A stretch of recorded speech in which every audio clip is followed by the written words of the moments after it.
capítulo 9 del Evangelio de Lucas, verso 28.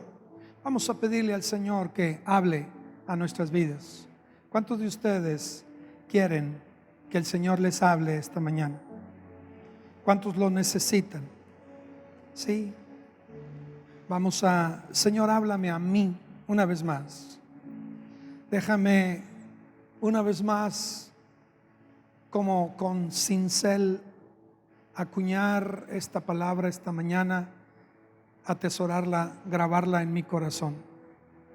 Que cada punzada, que cada cincelazo, que cada golpe marque Yeshua, a Jesús, como el único a quien me debo, el único a quien debo mirar. Te honramos por la libertad más grande, máxima, por ser librados de un yugo y de una cadena y de una opresión y de una esclavitud mucho más terrible que la que el hombre impone en sus pasiones y ambiciones.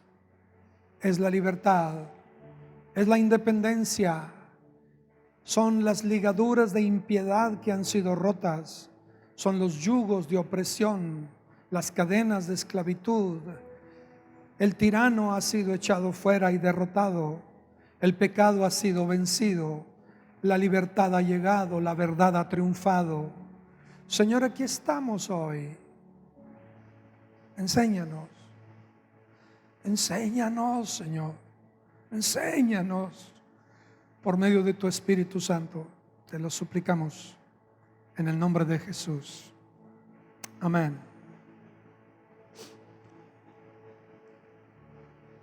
Dice el verso 28, amigos: aconteció como 8 días después de estas palabras, que tomó a Pedro, a Juan, a Jacobo, este trío de amigos cercanos, escogidos, y subió al monte a orar. Y entre tanto que oraba, o mientras oraba, la apariencia de su rostro se hizo otra, y su vestido blanco y resplandeciente.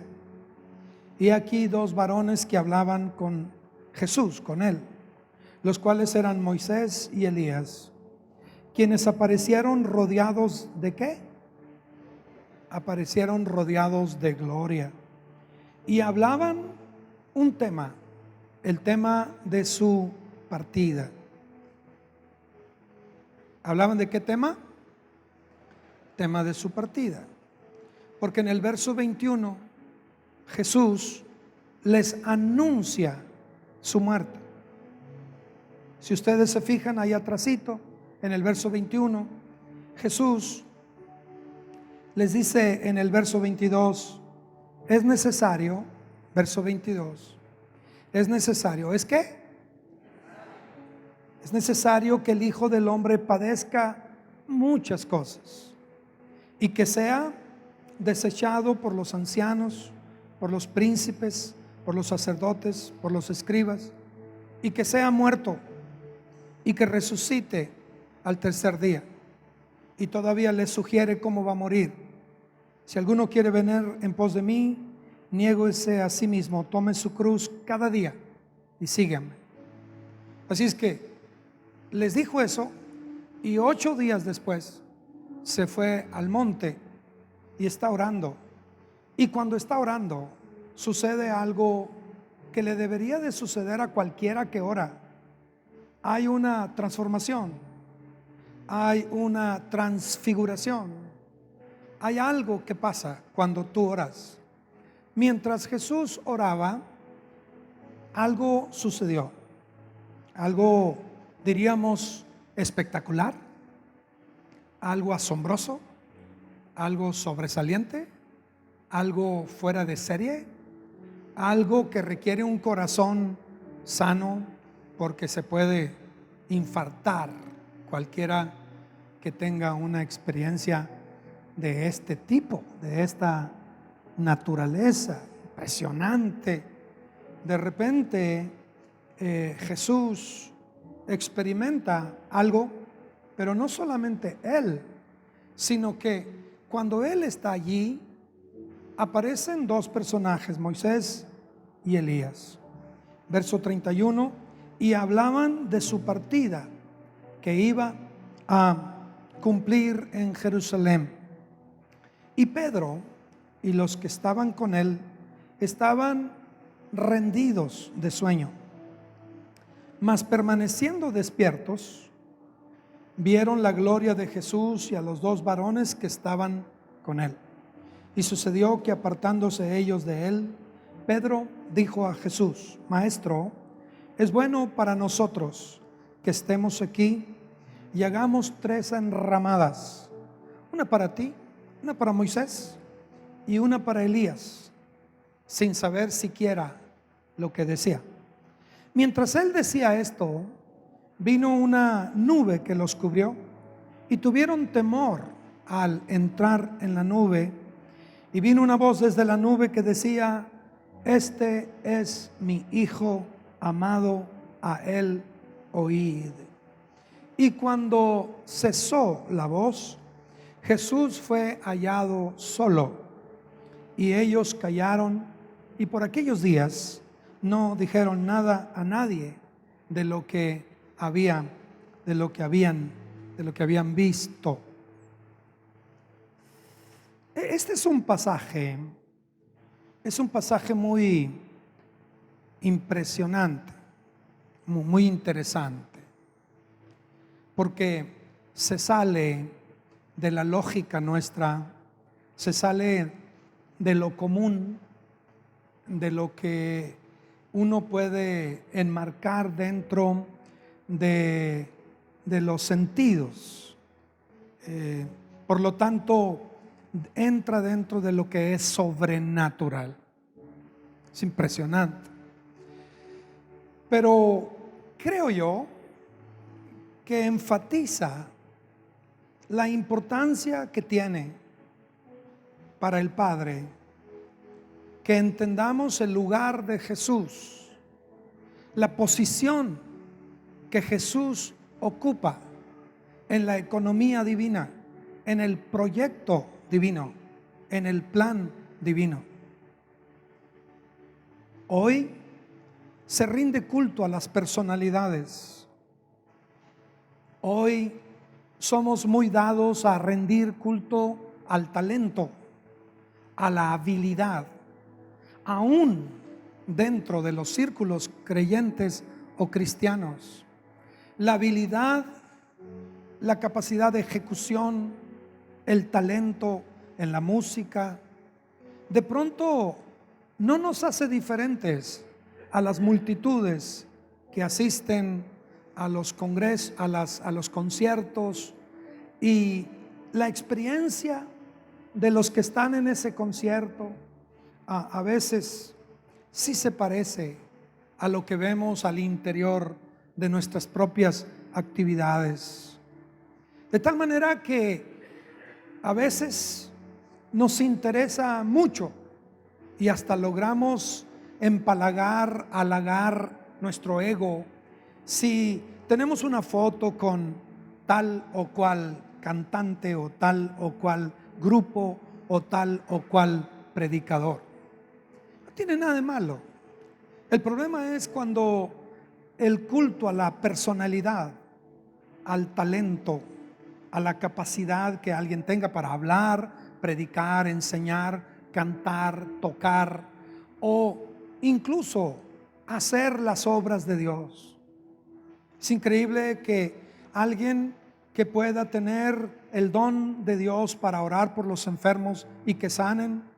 Es increíble, en la Biblia es increíble cómo la gente se volvían hacia ellos para tratar de poner sus ojos en el talento, en el tesoro que Dios pone, en lugar de ponerlo en el barro. Es decir, no somos más que barro y Dios ha dispuesto tesoros. Él es un barro, es hombre, con una habilidad, con un talento, con un don, pero nunca podemos sustituir al dueño del tesoro. Nunca podemos sustituir a Jesús y desviar nuestras miradas. Debemos respetar a los que Dios usa. Debemos honrar a nuestros pastores. Debemos de valorar y apreciar los regalos que Dios ha hecho al cuerpo de Cristo a través de profetas, apóstoles, evangelistas, pastores, maestros, los dones que Dios da. Pero lo que este pasaje busca hacernos claro el día de hoy es el lugar que ocupa Jesús en el corazón del Padre, el mismo que debería de ocupar en ti y en mí un lugar primordial, predominante, especial, único. Nadie tendría por qué regatearle el lugar a Jesús. Nadie tendría por qué pretender usurparlo, ni en tu vida, ni en tu mente, ni en tu devoción, ni en tu día a día, ni en tus actividades. Jesús tendría que ser lo primero, lo máximo y hasta lo único en muchos casos. Él tendría que ser aquello que te mantenga despierto y que te acompañe a dormir. El Señor de tus logros, el Señor de tus éxitos, el Señor de tus aportaciones sabias, atinadas, de tu desempeño exitoso, aplaudible. Jesús tendría que llevarse toda la gloria y todo el reconocimiento. Sin embargo, el talento, la habilidad, la capacidad, la capacitación, de repente compite y en algunos casos usurpa el lugar que solamente a Jesús le corresponde. Hoy este pasaje creo que busca de alguna manera ayudarnos a entender en la economía divina, que es como se dice para referirse a todo el plan de Dios. Creo que el Padre quiere que nos demos cuenta lo mucho que le importa y le interesa a Él que nuestras miradas se centren en Jesús, que no nos equivoquemos, que no nos confundamos, que no nos distraigamos, que no nos dividamos y que Jesús sea todo en nuestras vidas. Así es que en toda la Biblia, de principio a fin, el Padre ha decidido que todo se resuma en una sola palabra: Jesús. Todo el plan de Dios es una palabra: Jesús. El tema fundamental en toda la Biblia es Jesús, no es la iglesia. Es decir, si no hay Jesús, no hay iglesia. Si no hay cabeza, de nada sirve el cuerpo. Cristo es la cabeza y el cuerpo es la iglesia. Jesús es lo fundamental, lo importante, lo determinante, lo absoluto. Y el Padre quiere que nosotros entendamos que todo se resume a Él. Jesús. Jesús. Desde la primera hoja, desde que su proyecto nace en el corazón, Jesús es el interés del Padre. Capítulo 1, 26. Entonces dijo Dios: hagamos al hombre a nuestra imagen y conforme a nuestra semejanza, para que señoree, domine, gobierne, sojuzgue. Hoy ese verso 26 del capítulo 1 sigue vigente. Pablo señala que Dios no ha cambiado, que se propuso el Padre que todos seamos semejantes a Cristo, que todos podamos llegar a su madurez, a su estatura, a lo que Cristo es, y que podamos manifestarlo en el mundo. Pablo va a usar muchos capítulos para decir: el plan del capítulo 1 del Padre no se ha cancelado. todavía sigue vigente. Dios quiere que todos nos parezcamos a su Hijo.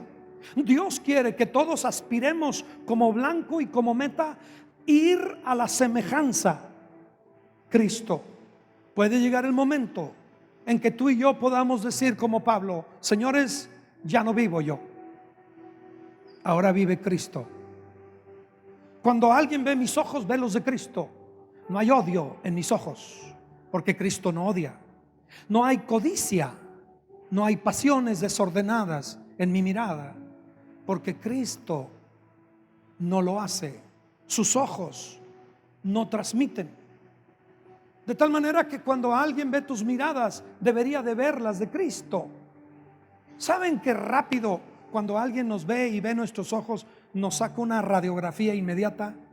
Nos saca una fotografía inmediata. Todo es que te vean los ojos para saber cómo estás.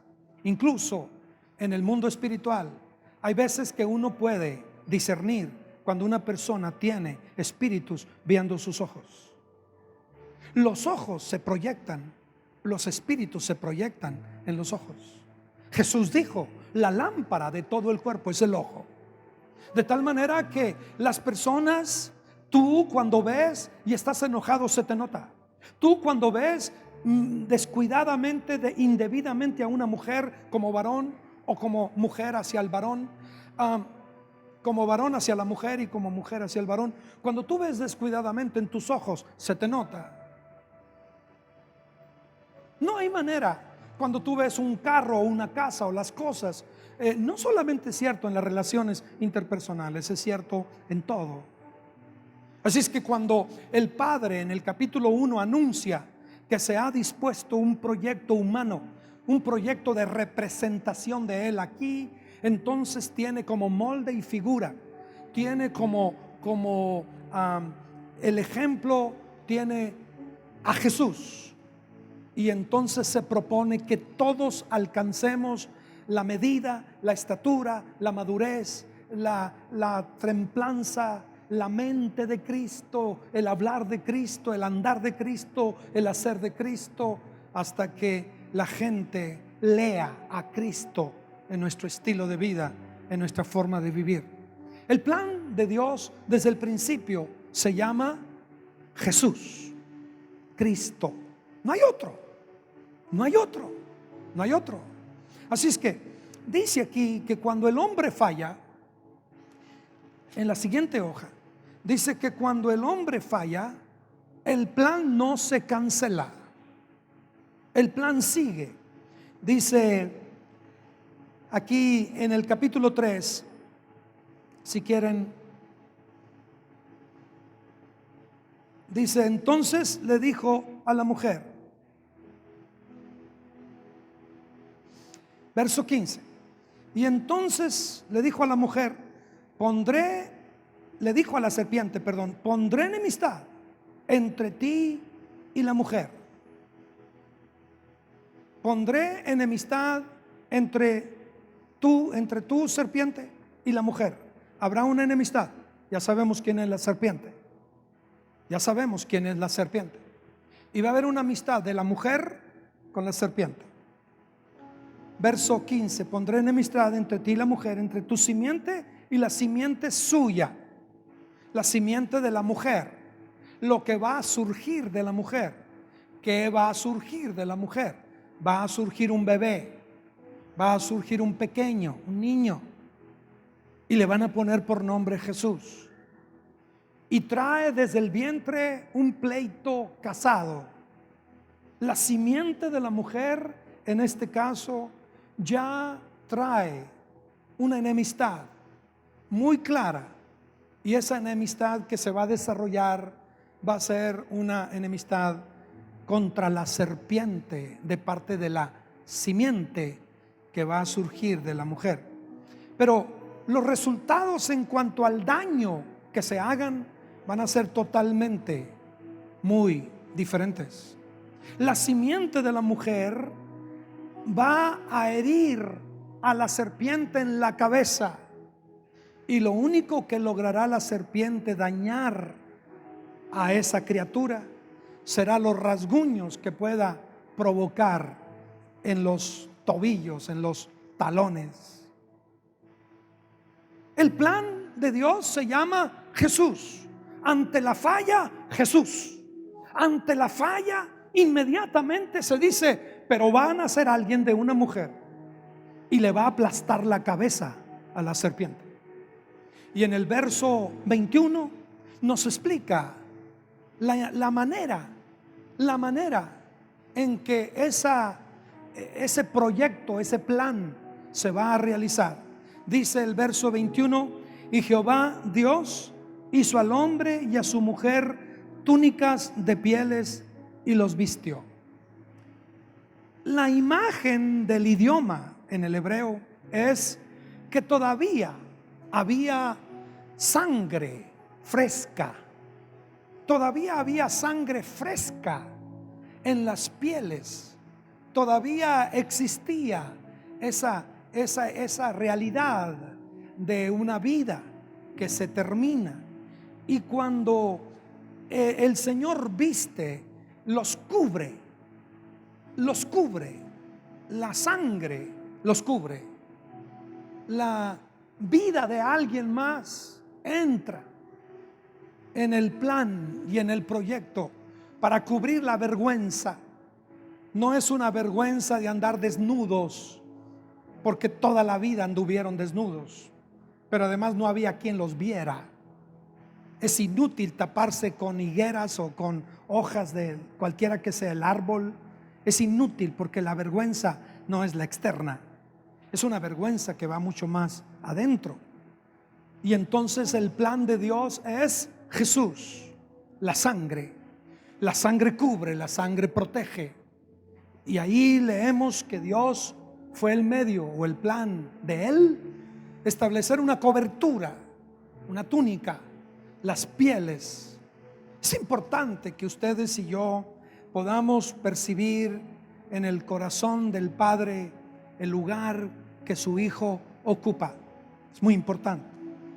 Es muy importante, porque tú estás dividido, porque en tus carreras, en tus apuros, en las demandas de la vida, las metas que te propones, las necesidades que te rebasan, corres apresuradamente y relegas a Jesús a un pensamiento en la noche: Señor, gracias, y ya estás dormido.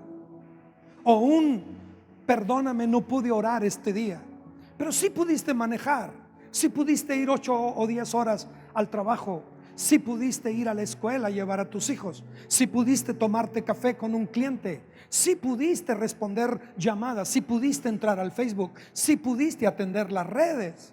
Sin embargo, Jesús queda relegado a gracias, Jesús, gracias, Señor, perdóname que no haya orado este día una vez más. De pronto, Jesús en el corazón del Padre es lo más importante, es lo único. Jesús dice: el Padre le ha dado todas las cosas en su mano a su Hijo, para que todos crean en su Hijo.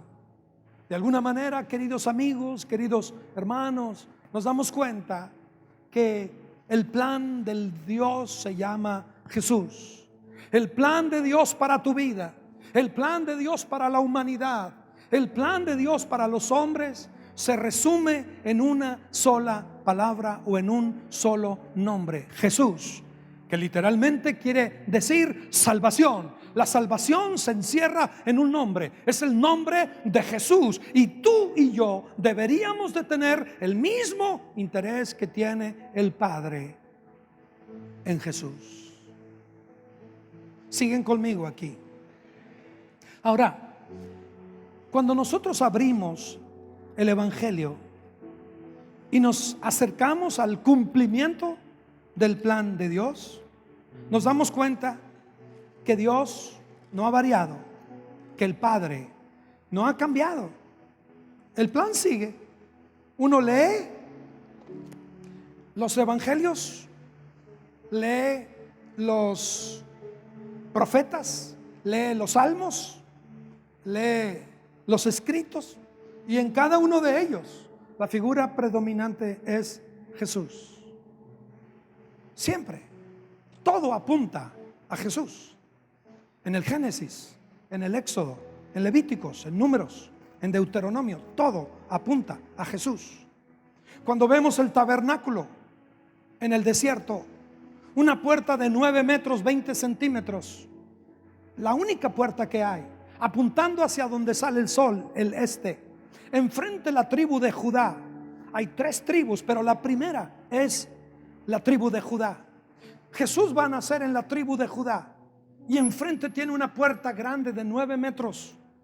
Cuando tenemos una tienda como el tabernáculo, con unas dimensiones como esas, con ninguna otra puerta más que la puerta del tabernáculo, la que mira al este, donde sale el sol, y una puerta tan grande, podemos entender a Juan o a Jesús cuando nos dicen: Juan, yo soy la puerta, el que por mí entrare. Cualquier otra intención pertenece al que roba, al ladrón, al lobo, al falseador, al salteador. Yo soy la puerta. Cuando tomamos el primer objeto que está en el tabernáculo, que es el altar del sacrificio, eso es Jesús. Y todo habla de Jesús. No hay un color que no hable de Jesús. No hay un sacrificio que no invoque a Jesús. Así es que todo el Antiguo Testamento, la figura central, el personaje predominante a quien se tiene que mirar es a Jesús. Cuando empieza el Nuevo Testamento, pues ya estamos en Lucas, podemos verlo en Lucas. Jesucristo comienza su ministerio. Y aquí mismo en Lucas 3:21, el primer día de su ministerio, el primer día en que Él se aboca o se compromete o empieza su tarea, dice el 3:21 de Lucas: y aconteció que cuando todo el pueblo se bautizaba, también Jesús fue bautizado, y orando el cielo se abrió. Interesante lo que pasa cuando uno ora. Aquí dice: y orando el cielo se abrió. Leímos al mero principio: y mientras oraba su rostro se hizo otro. ¿Qué es lo que pasa cuando oramos? Tenemos un asomo nuevo al plan de Dios. Cuando tú oras, algo sucede. Aquí lo estamos leyendo. Y cuando oraba, el cielo se abrió. Verso 22. Y descendió el Espíritu Santo sobre él en forma corporal, como paloma. Y vino una voz del cielo que decía: este es mi Hijo amado, en él tengo mi complacencia. En él me complazco, en él tengo mi complacencia. Es el primer acto público. Es la primera acción del Evangelio. Es el banderazo. Es la luz verde. Es el primer paso. Y en ese momento del bautismo, el cielo interrumpe a la tierra. El Padre se hace presente para dejar clara la postura del cielo. Ese es mi Hijo amado, en él tengo complacencia. Se trata de Jesús, nadie más. No se trata de la virtud de este cantante, de la habilidad de este predicador, de los dones de este hombre a quien o mujer a quien Dios usa. No se trata del talento, se trata de Jesús. Se trata de Jesús. Y el Padre, al inicio, el primer momento: señores, es mi hijo. Ese es mi hijo. Todo el plan ha apuntado a él. Todo lo que está anterior, todo lo que está para atrás, los miles de años hacia atrás, apuntaban a mi hijo. Él es mi Hijo amado. Él es. Así es que cuando leemos el capítulo 9 que leímos al principio, capítulo 9 de Lucas, Jesús está orando, su rostro se transfigura. Hay una experiencia espectacular, asombrosa. Y resulta que en unos cuantos días, en unas cuantas horas, Jesús va a estar en una cruz. Y vean ustedes que los hombres que estaban allí, Pedro, Jacobo, Juan, dice que estaban asombrados. Verso 33, apartándose de ellos, de los otros discípulos, Pedro le dijo a Jesús: Maestro, vamos quedándonos aquí haciendo 3 enramadas, una para Moisés, una para Elías, otra para ti. Y mientras él decía esto, vino una nube que los cubrió. Tuvieron temor al entrar en la nube, y vino una voz desde la nube que decía: Este es mi Hijo amado, a él oíd. Estamos diciendo que en el principio del ministerio el Padre dice: ese es mi Hijo amado, óiganlo a él, en él tengo complacencia. Él es la figura. Y ahora está por terminar el ministerio de Jesús. Está por ir a la cruz, y unas horas antes, una vez más el Padre reitera, afirma, repite, insiste una vez más sobre cuál es su plan y qué es lo que tiene que dominar plenamente la mente, el corazón, y qué debe de ser la causa de asombro y a quién tenemos que prestar el oído. Ese es mi Hijo amado. Esto se trata de Jesús. A él, óiganlo, su voz es la voz que vale. Y vino una voz desde la nube que decía: este es mi Hijo amado, a él oíd. Y es aquí donde tú y yo tenemos que estar muy claros. Este mundo necesita a Jesús. Pregunto, ¿qué hacen Moisés y Elías ahí? ¿Qué papel cumplen?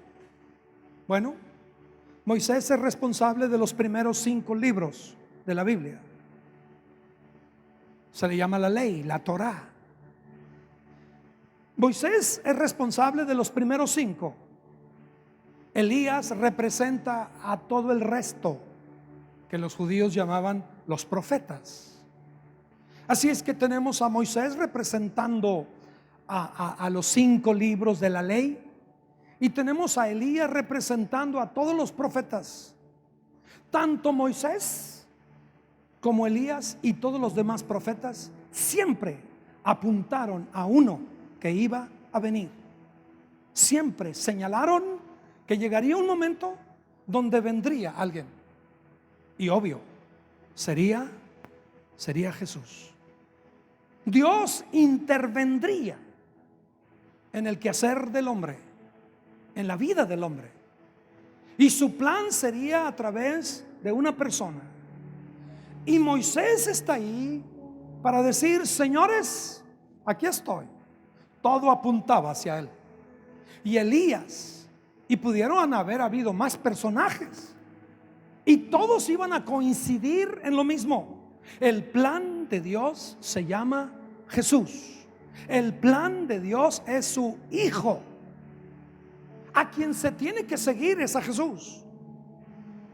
A quien se tiene que oír es a Jesús. Hoy en día, aquellos que practican el judaísmo nos enfatizan la Torá. Uno tiene que leer Torá, hacer Torá, vivir Torá, y practicar liturgias y ritos y prácticas, y guardar el sábado, y bueno, hoy muchos abogan por Moisés, la gran figura. Otros ponen énfasis en los ministerios de los profetas o de los apóstoles. Hoy el don a veces es enfatizado por encima del dador de los dones.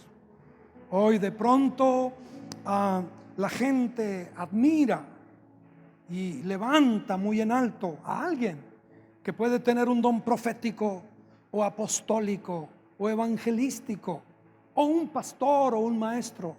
Pero se nos dice, no se confundan, no se confundan ni se dividan, ni se distraigan. Se trata de Jesús, es su palabra, es su voz, es a Él a quien tenemos que oír, es a Él a quien tenemos que seguir. A Él le debemos nuestra devoción. Él debe de ser el objeto de todo nuestro interés. Para Él vivimos, a Él le servimos, de Él somos.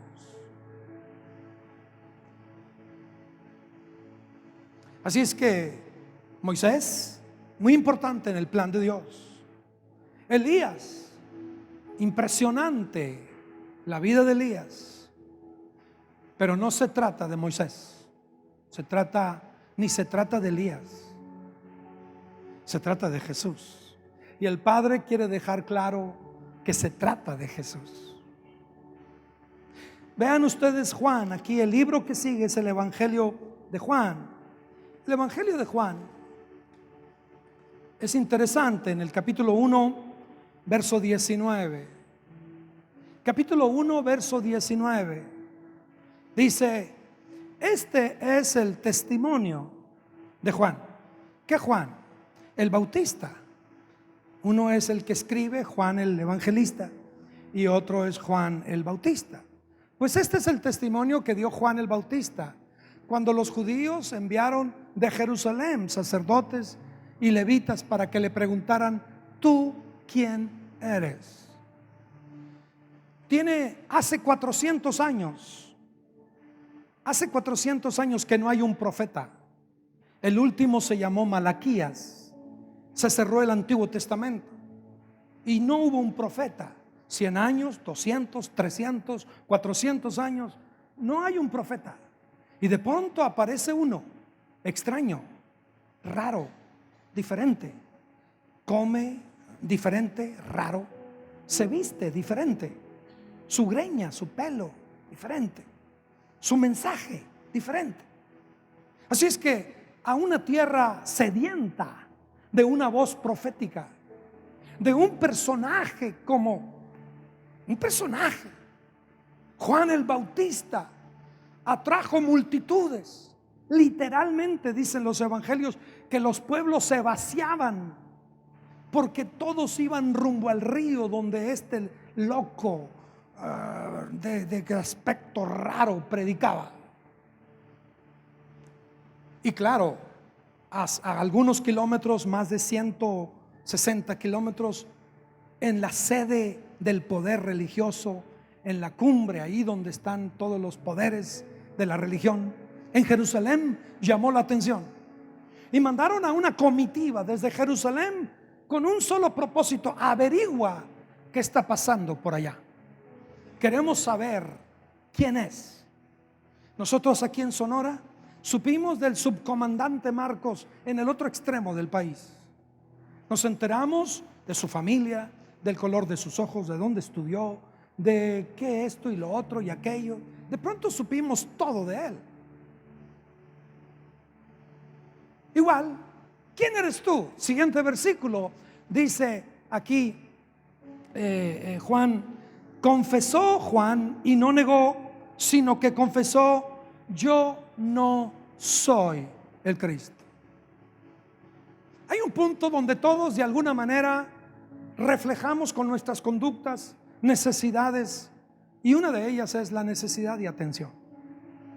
Hay muchas maneras de gritar que necesitamos atención, y nuestras conductas siempre gritan una necesidad.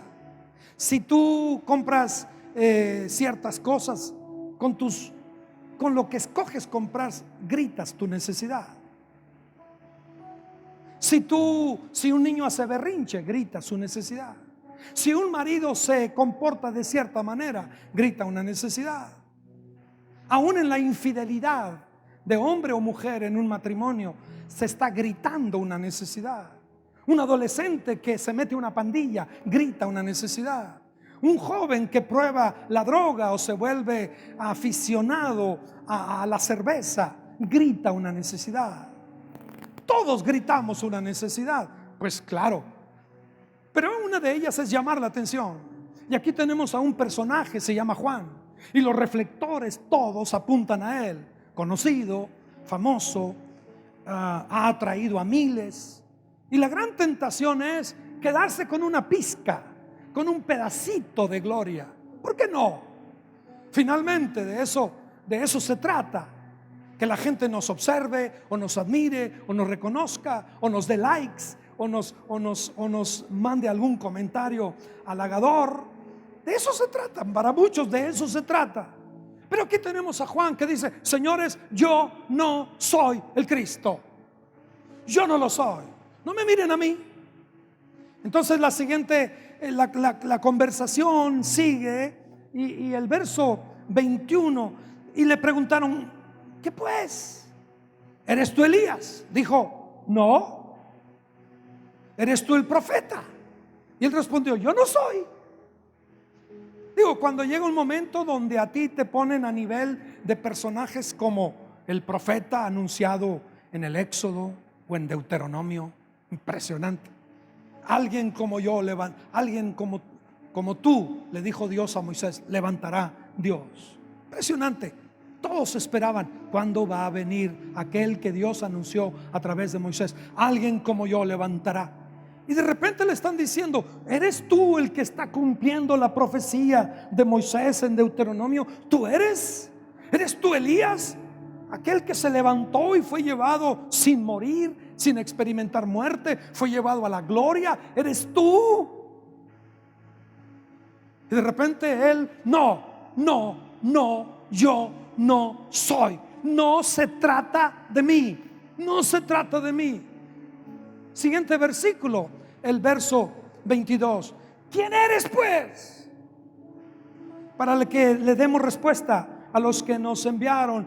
What do you say about yourself? ¿Qué es lo que tú dices acerca de ti mismo? Dijo: yo soy la voz de uno que clama en el desierto, enderecen el camino del Señor, como dijo el profeta Isaías, etc. Yo solamente soy alguien que le va abriendo camino a Jesús. Yo le abro camino a Jesús. Quiero que lo vean a Él. Yo solamente quiero que lo vean a Él. Yo no quiero tapar a Jesús para que no me vean a mí en lugar de verlo a Él. Yo quiero, como padre, yo quiero que mis hijos vean a Jesús. Por lo tanto, yo les voy a abrir camino. Yo quiero que mis compañeros en el trabajo vean a Jesús. Yo quiero que lo vean a Él. No quiero que ellos dejen de ver a Jesús por estarme viendo a mí, ya sea por la manera en que vivo o actúo o hablo, lo bueno de mí o lo malo de mí. Yo no quiero taparle a otros a Jesús. Yo quiero que otros vean a Jesús y quiero abrir camino. Soy una voz que clama en lo desierto: prepárale un camino. Papá, prepárale un camino a tus hijos. Mamá, prepárale, abuela, prepárale a tus nietos un camino. Abre camino en el desierto. Levanta tu voz, pero que vean a Jesús. De eso se trata. Se trata de que vean a Jesús.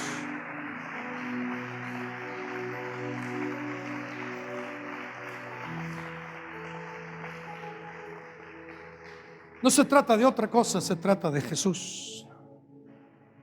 Se trata de Jesús. Ya sé que no tengo tiempo, así es que me quedo con lo último, en el capítulo 2 de Juan.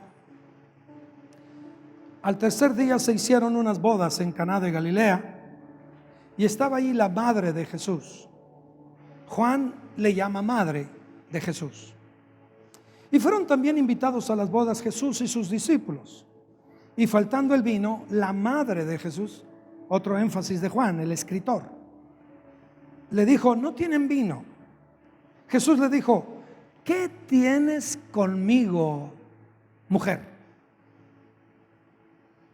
Madre, ¿qué tienes conmigo? No. ¿Qué tienes conmigo, mujer? My time has not yet come. Mi tiempo aún no ha venido. Mi tiempo aún no ha venido. Su madre dijo a los que le servían: hagan todo lo que Él les diga. Y de pronto, leyendo esto, nos damos cuenta de que no se trata de Moisés, no se trata de Elías, no se trata de Juan el Bautista y ni siquiera se trata de María. Porque llega un momento donde Jesús le dice: mujer, yo entiendo lo que me dices, pero ese tiempo viene. Entiendo que las uvas se pisan, se aplastan, se desbaratan, entran en el proceso, se convierten en vino. Y entiendo que mi vida en algún día pasará, así como las aceitunas son trituradas, así como las uvas son trituradas, así como el trigo para que se vuelva pan es triturado. Yo entiendo que el trigo tiene que morir, que la aceituna tiene que ser aplastada y que la uva tiene que pasar su proceso. Mujer, entiendo lo que viene. Sé del plan de Dios, sé del sufrimiento, sé de que para que pueda haber resultado del trigo, el grano tiene que morir, y sé lo que me viene. Sé que para que alguien disfrute el vino, la uva tiene que desbaratarse. Sé lo que me viene. Sé la necesidad del mundo, necesitan vino. Y esta boda pequeña donde hace falta el vino está apuntando del mundo entero que le hace falta, pero para llegar al vino tiene que pasar por un proceso de dolor. Mujer, lo entiendo. Mujer, entiendo lo que viene, pero no ese es el tiempo. Voy comenzando, pero llegará ese tiempo. Y entonces la mujer, María, ocupa su posición, la que debería de tener siempre. Hagan todo lo que Él diga. Es como el padre diciendo: ese es mi hijo amado, óiganlo a Él. Ahora en el plano de la tierra, Juan dice: yo no soy el Cristo, es Él, y le estoy preparando un camino y viene atrás de mí, es Él. Y ahora María está diciendo: señores, no se trata de mí, se trata de Él. Hagan todo lo que Él dice. Así es que no se trata de Marco Barrientos, o de Marco Brunet, o de Marcos Witt, o no se trata de Marco el de España, o no se trata de Rafael Jiménez, o no se trata de el fulanísimo de tal Dante Gebel, o no se trata de el que ora por los enfermos y sana, o del que escribe muchos libros, o el que toca muy bonito, o el que canta muy bonito. No se trata. Es Él, es Jesús. El mundo necesita a Jesús. Tú necesitas a Jesús. Mi devoción, mi entrega, mi compromiso debería de ser con Jesús. Es Jesús a quien hay que oír. Y de haber tenido tiempo, nos iríamos en el Evangelio de Juan y veríamos lo maravilloso que es ver en el matrimonio lo que Jesús hace. Vio la boda, notó lo que les hacía falta y suplió lo que les hacía falta. Jesús es el matrimonio. Jesús percibe lo que hace falta y milagrosamente suple lo que hace falta. Él lo hace en el matrimonio y lo hace en la familia y lo hace contigo. Y luego nos damos cuenta en el capítulo 3, Jesús y Nicodemo. Y Nicodemo es el máximo representante de la religión, el principal entre los judíos. La estructura religiosa de su tiempo tiene un representante entre varios, pero uno se llama Nicodemo. Y ese capítulo 3, Jesús tiene un encuentro y dice: Nicodemo, párate, hay un reino, es el reino de Dios. Para entrar hay que volver a nacer. De tal manera amó Dios al mundo que envió a su Hijo unigénito, para que todo aquel que cree en Él no se pierda, sino que tenga vida eterna. Porque no envió Dios a su Hijo al mundo a condenar al mundo, sino para que el mundo sea salvo por medio de Él.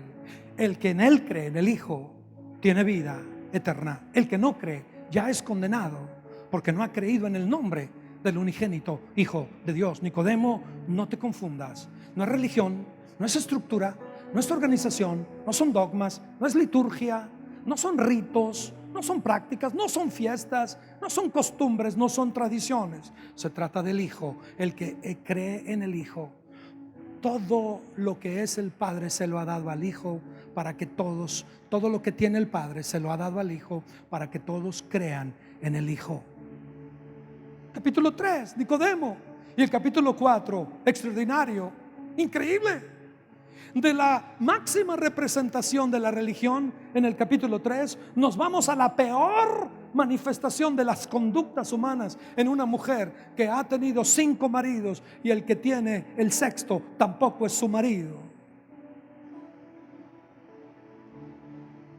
Y así como a Nicodemo se le presenta como el amor encarnado de Dios, suficiente para que los hombres entren al reino, aquí a la mujer samaritana, él le dice: mujer, veo que tienes una sed tan grande. Te casaste con sed y pensaste que un matrimonio saciaría tu sed, y te volviste a casar, la sed continuó, y te volviste a juntar con otro hombre y la sed continuó, y has probado un hombre y otro y todavía vives con el sexto. Yo soy el séptimo hombre y no te codicio como mujer. El séptimo hombre hará la diferencia en tu vida.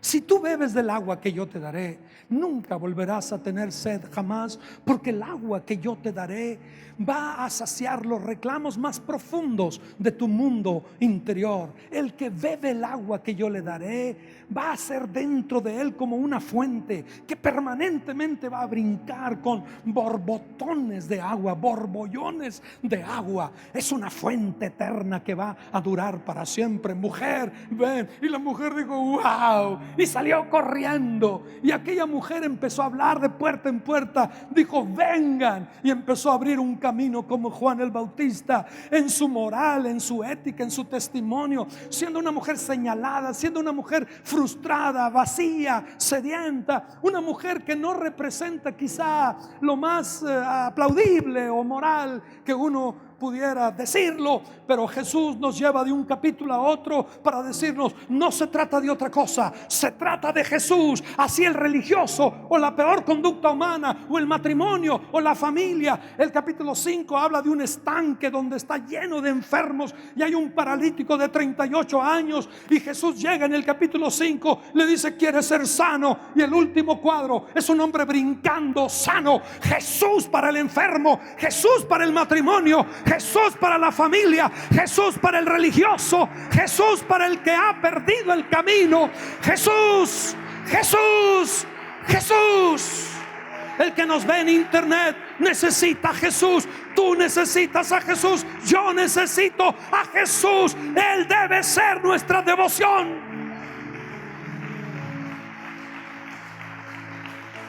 Él debe ser. Tanta ambigüedad, tanta indefinición, tanto titubeo, tanta incertidumbre, tanta tibieza, tanta actitud cuidadosa para Jesús.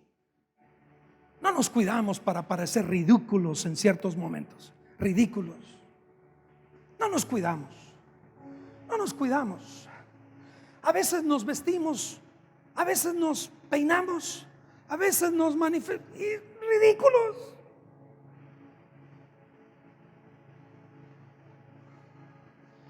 Pero que no nos vean con una Biblia.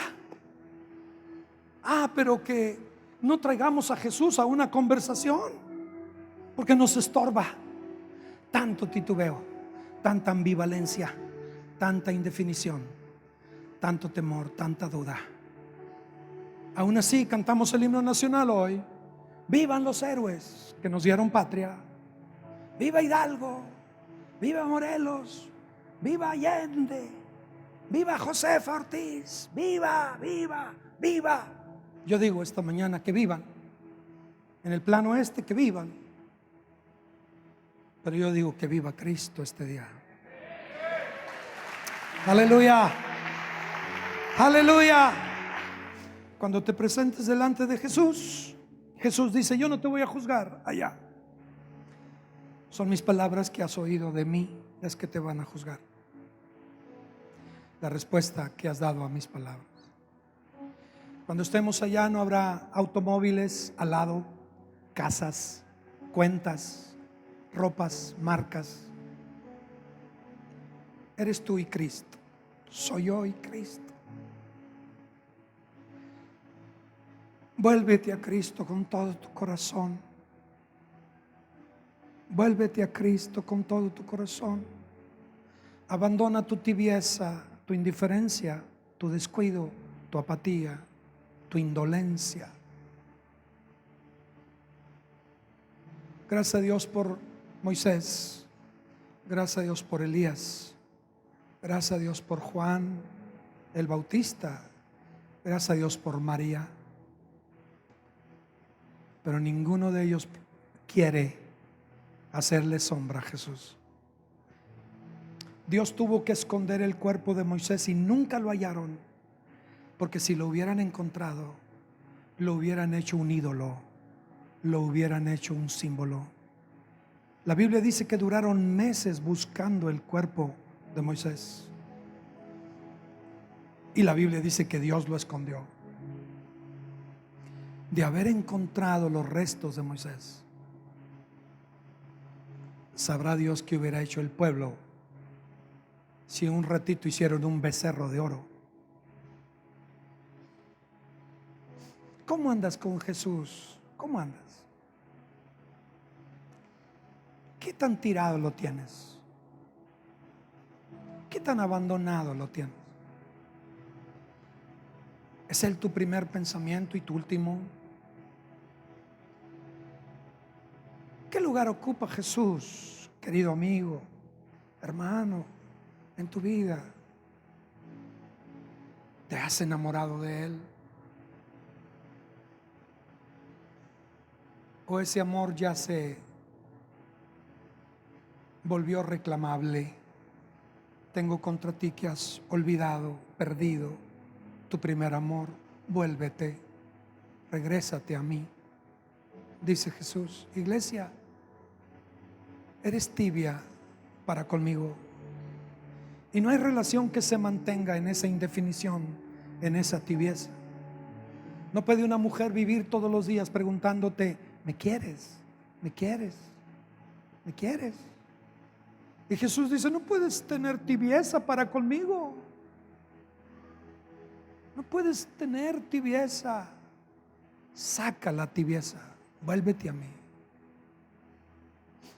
¿Cuántos confiesan en esta mañana la necesidad urgente de convertir a Jesús lo número uno de sus vidas?